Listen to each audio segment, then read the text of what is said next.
প্রিয় দর্শক, আসসালামু আলাইকুম। আমি এই মুহূর্তে দাঁড়িয়ে আছি ময়মনসিংহ গফরগাঁও অর্থাৎ পাগলা থানাধীন রয়েছি। অর্থাৎ আমি যে মহাসড়কটি রয়েছি এই মহাসড়কগুলোর পাশে বিভিন্ন মৎস্য খামার রয়েছে। খামারে ব্রয়লার মুরগির বর্জ্য ব্যবহারের ফলে তীব্র দুর্গন্ধ ছড়িয়ে পড়েছে। এতে প্রতিদিন চলাচলকারী পথচারী, শিক্ষার্থী ও স্থানীয় বাসিন্দারা চরম ভোগান্তিতে পড়েছেন। স্থানীয়দের অভিযোগ, খামারগুলোতে মাছের খাদ্য হিসেবে ব্রয়লারের বর্জ্য খোলা অবস্থায় রাখা হয় এবং অপরিকল্পিতভাবে ব্যবহার করা হয়। ফলে সেখান থেকে নির্গত দুর্গন্ধ আশেপাশের পরিবেশকে মারাত্মকভাবে দূষিত করছে। বিশেষ করে গরমের সময় এই দুর্গন্ধ আরও বেড়ে যায়, যা জনস্বাস্থ্যের জন্য ঝুঁকিপূর্ণ হয়ে উঠেছে।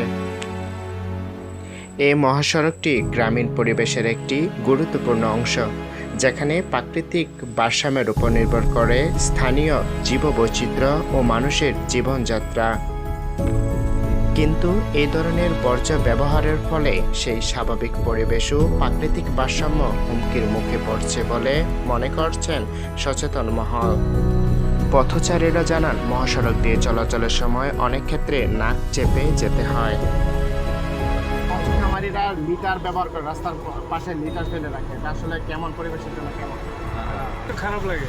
তোমরা তো বিভিন্ন সময় রাস্তা দিয়ে যাত্রী নিয়ে চলাচল করো, দেখা যাচ্ছে বিভিন্ন মৎস্য খামারের যে লিটারগুলো আছে দুর্গন্ধে অনেক সময় যাত্রীরা অসুস্থ হয়। হ্যাঁ, এটা ঠিক। এটা আমরা মনে করেন যে রাস্তা জায়গায় চলাচল করলে আমার সমস্যা, আবার যাত্রীরা অনেক কিছু যে রাস্তায় এইগুলো ফেলানো আপনার অনেকেই। আসলে রাস্তা সাইডে যদি লিটার ফালানো হয় তাহলে অনেক মানুষ আছে রাস্তাঘাট দিয়ে চলাফেরা করতে পারে না, দুর্গন্ধ ছড়াই, সেইখান দিয়ে মানুষজন চলাফেরা করতে পারে না, যার জন্য আসলে ক্ষতি, এটা সমাজের ক্ষতি। আর হচ্ছে মানুষজন চলাফেরা ঠিকভাবে করতে পারে না, তার জন্য এটা আসলে আমি মনে করতেছি খারাপই হচ্ছে। সচেতন হওয়া উচিত। হ্যাঁ, সচেতন হওয়া উচিত। কেমন আছেন? আপনারা তো বিভিন্ন সময় বিভিন্ন রাস্তা দিয়ে চলাচল করে, দেখা যাচ্ছে যে মৎস্য খামারের পাশে বিভিন্ন লিটার ওরা রেখে রাখে। আসলে এটা কেমন পরিবেশ বান্ধব হয়? সবসময় রাস্তা দিয়ে চলাফেরা করে। রাস্তার পাশে অনেকগুলো মৎস্য খামার রয়েছে, যেখানে দেখা যাচ্ছে যে বিভিন্ন লিটার ব্যবহার করে। এটা দুর্গন্ধ আসলে কেমন লাগে? খারাপ রাস্তাঘাটে খারাপ জনদুর্ভোগ হচ্ছে কিনা? অনেক ক্ষতি হচ্ছে, স্বাস্থ্যের জন্য ক্ষতি। এ বিষয়ে এলাকাবাসী মাননীয় সংসদ সদস্যের হস্তক্ষেপ কামনা করছেন।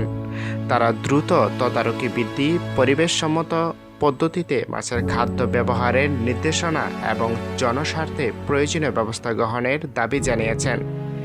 সচেতন মহল মনে করছেন, যথাযথ কর্তৃপক্ষের নজরদারি এবং মাননীয় সংসদ সদস্যের কার্যকর উদ্যোগ গ্রহণ করা হলে গফরগাঁও মহাসড়কে যাতায়াতকারী পথচারীদের পথ চলা আরও সুন্দর ও সুদৃঢ় হবে এবং চলাচলে হবে স্বস্তিদায়ক।